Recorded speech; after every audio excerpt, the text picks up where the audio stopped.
Assalamualaikum Raza. Welcome to his member spotlight. Walaikum salam. How are you, Kashif? Doing well. Great. Looking Thank you forward for to having me. more about your journey. So please share with us how you started and where you are now. So first of all, I would like to say hello to all the viewers out there, whether you're watching locally, internationally, or you're just bored on YouTube randomly and you're coming across this conversation. Okay, my name is Raza Khan. I am the founder of Revenue Engine. The journey that I have is a little bit unique. I'm sure everybody says that, but I've been a marketer for over 12 years. I started my first marketing agency when I was in university, college. And I never really wanted to be a marketer. I always joke about this, but I had a passion for selling. And the only way to sell something successfully at scale is through marketing, right? It's the art of it's the area where science meets art to sell something. And that's how I became a marketer. And I had the opportunity, alhamdulillah, to dabble in a lot of different industries. And as I got older, my journey became more about like positively disrupting something for the better. And that's what we do today at Revenue Engine. We disrupt industries using technology, using age-old marketing wisdom that never, ever, ever goes out of date. It's the same thing that'll always, it's been like that for 50 years, and it'll probably be the same way 50 years later. So we combine those things together for our clients to grow their revenue.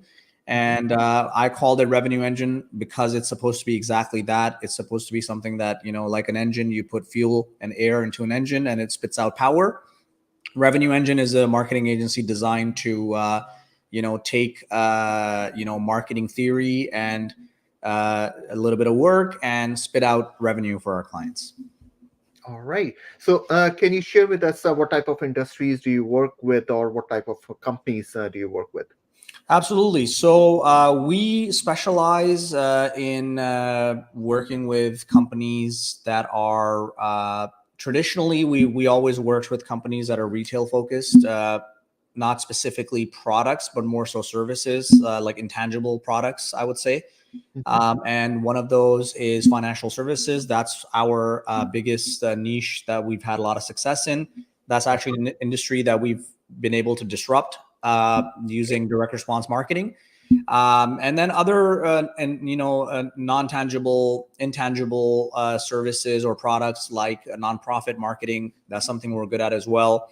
So on the retail front, that's what we do. And lately, we've expanded our offering to also work with business-to-business focused industries. So anybody that is looking to generate leads, business-to-business leads, we have grown our capabilities to offer that to clients. So I would say in terms of what kind of businesses we work with, like I said, on the retail side, financial services, real estate, nonprofit, anybody that's selling a high ticket service that requires a little bit more sophisticated approach to marketing and storytelling.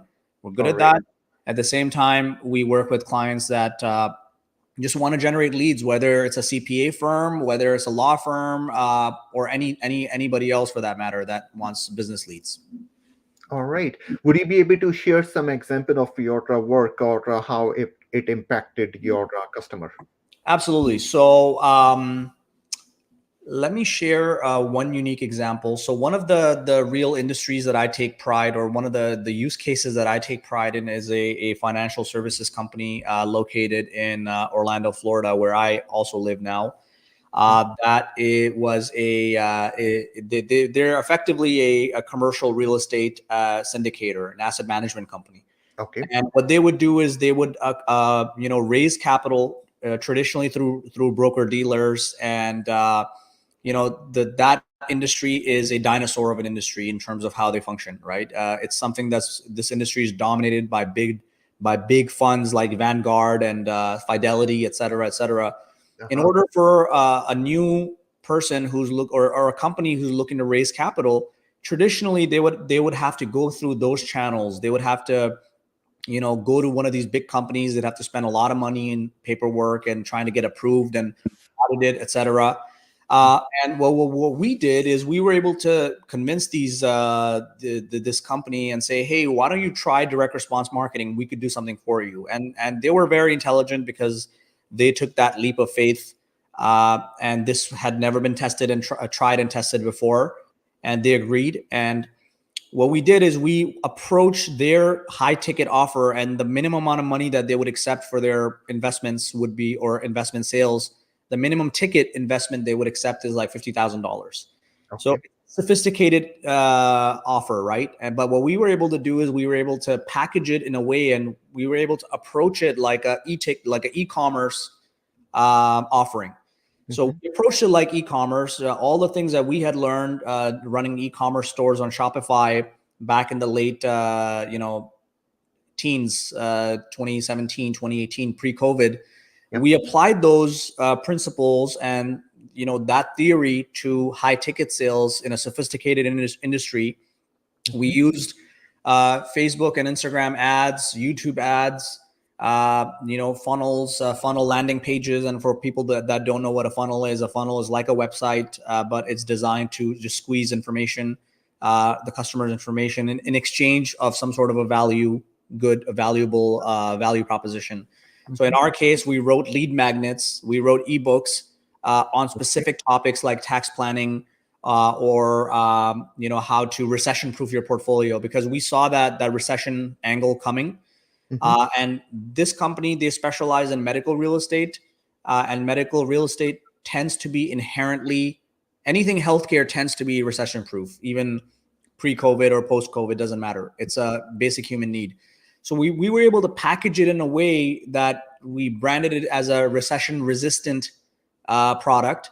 Because of the high compliance, we weren't allowed to say recession proof, but we wrote books and lead magnets. We generated, we wrote ad copy. We wrote, we launched ads with small budgets, like $2,000, $3,000, $4,000. I personally called the first batch of leads just to gauge their feedback. And, it was very exciting. It was a very exciting time, but all of that work led to us raising over $5 million for this client. And that was an incredible feat, because they were really shocked, because they didn't know it was possible. Because if you compare the amount of money they would have to pay in commissions to these broker dealers that were selling investments versus us coming in and building a complete marketing system for them, their return on investment was a lot higher. So that led to this entire journey for Revenue Engine to focus on financial services based companies. All right. And how long was that engagement? That engagement was, on and off for about almost 3 years or 2 years. And then COVID happened. And as soon as COVID happened, everybody's business got disrupted. And of course, real estate was one of those businesses that was impacted significantly, because they were collecting rent and people stopped paying rent all of a sudden. You remember, like, the first 6 months of COVID, that was complete chaos, right? Yes. But then anyway, after that, we started again with the other offerings for the same client, and we still continue to have a very, very healthy relationship with them and ongoing engagements on other projects. Sounds good. And your services are right now, are you only providing services in the US, or you're providing other places as well? We have primarily, I'm originally from Toronto, Canada. And I moved to the US because of how amazing of a market it is. And it's a great place to do business. And it's really the sweet spot for entrepreneurs.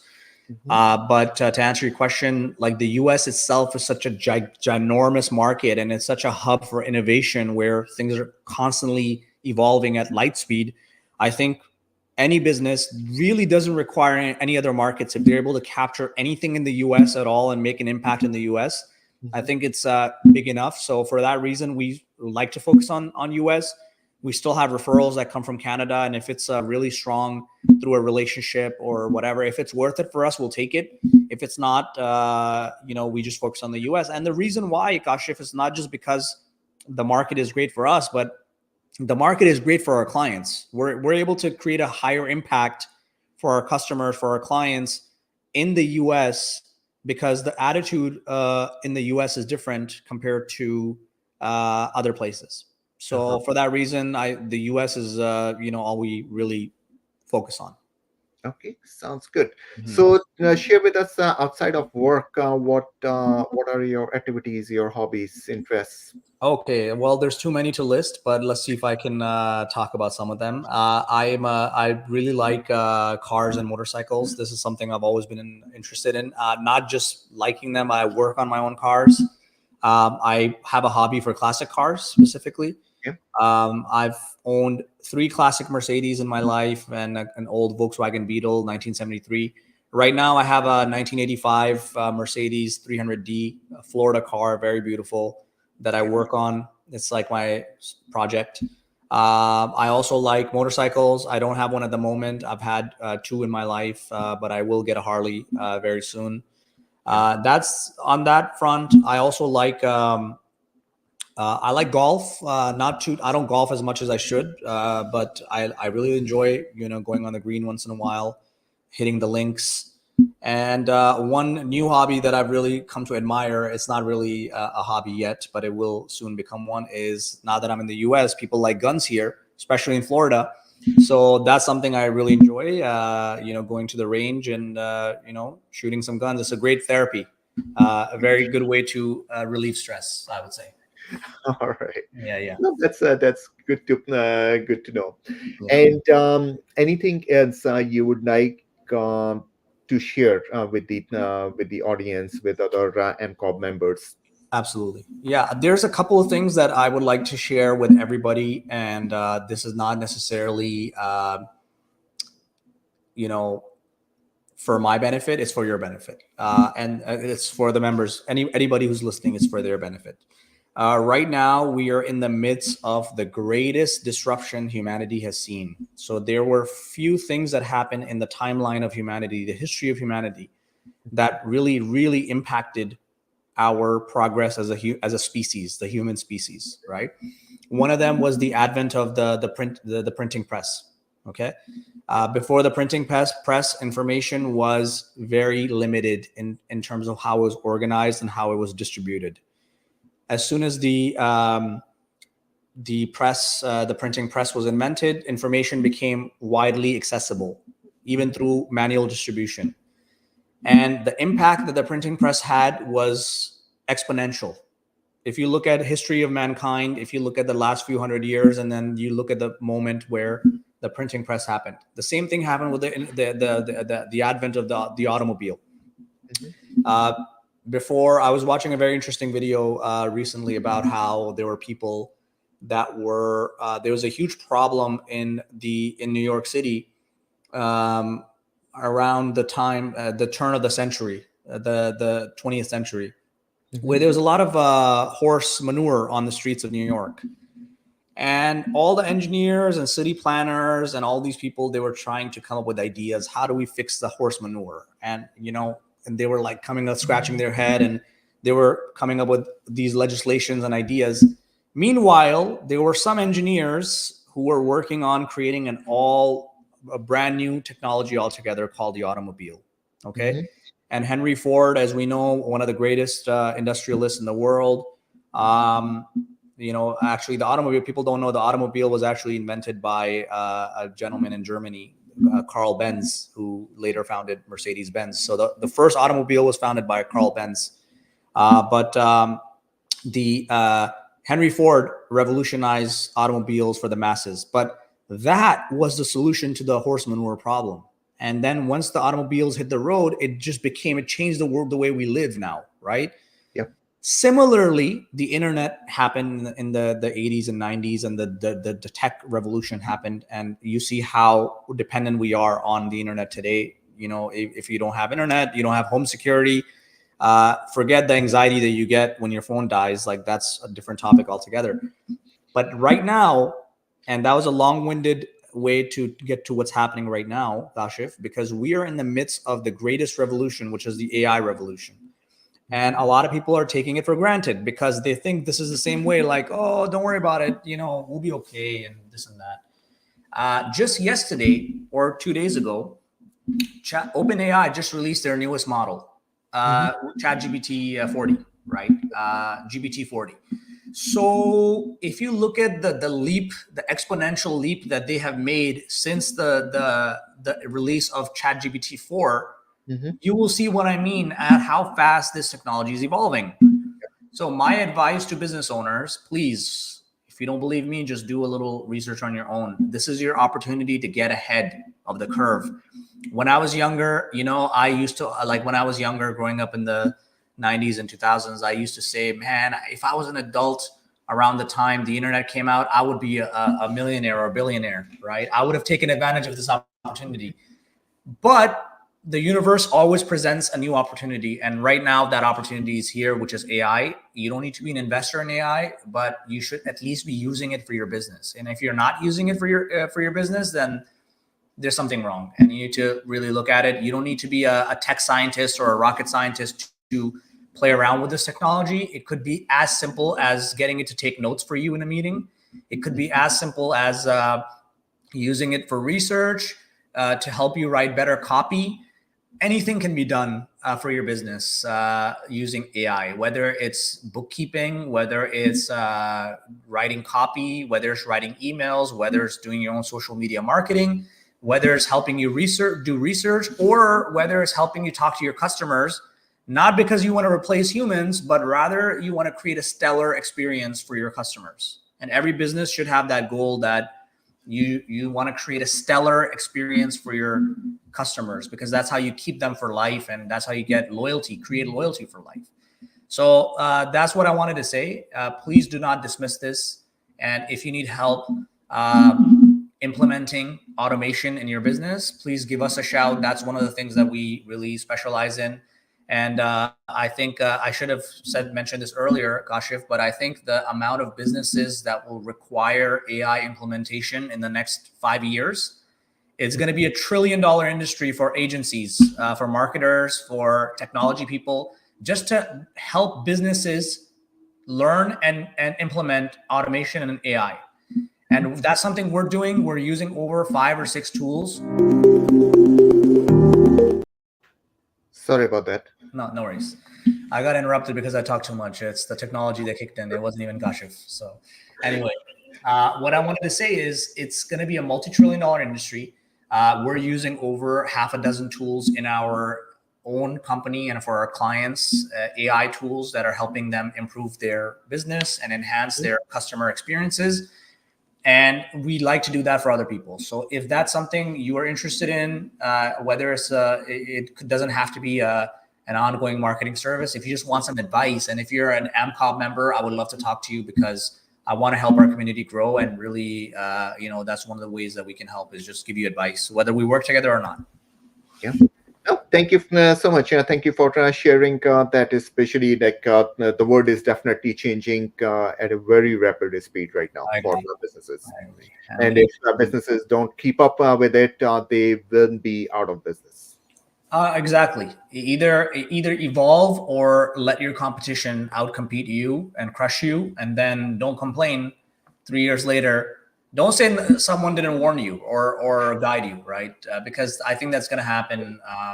The same thing that happened with if you look at all the Walmarts of the world, there used to be a time when, there was no Walmart. All the department stores were owned by and operated in the neighborhood. And now Walmart is the biggest employer generally in every neighborhood. So the same thing will happen with AI. It will allow the giants to take over and take the little guy out.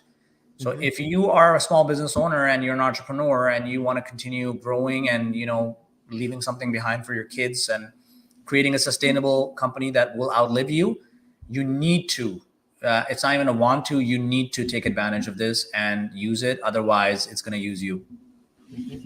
Yeah, definitely. Thank you for sharing that wisdom, and thank you for being part of this journey with AMCOB. Thank you very much. Looking forward to seeing your success and your client success in the future. Thank you very much, Kashif. Thank you for the opportunity. And it's great to be a part of AMCOB and a place where all the Muslim entrepreneurs get together and discuss ideas and uplift each other. I think that's something that's very much needed in the community. And I want to commend you for leading a great initiative. So thank you on behalf of all of us members. Thank you so much. Assalamualaikum. Waalaikumsalam.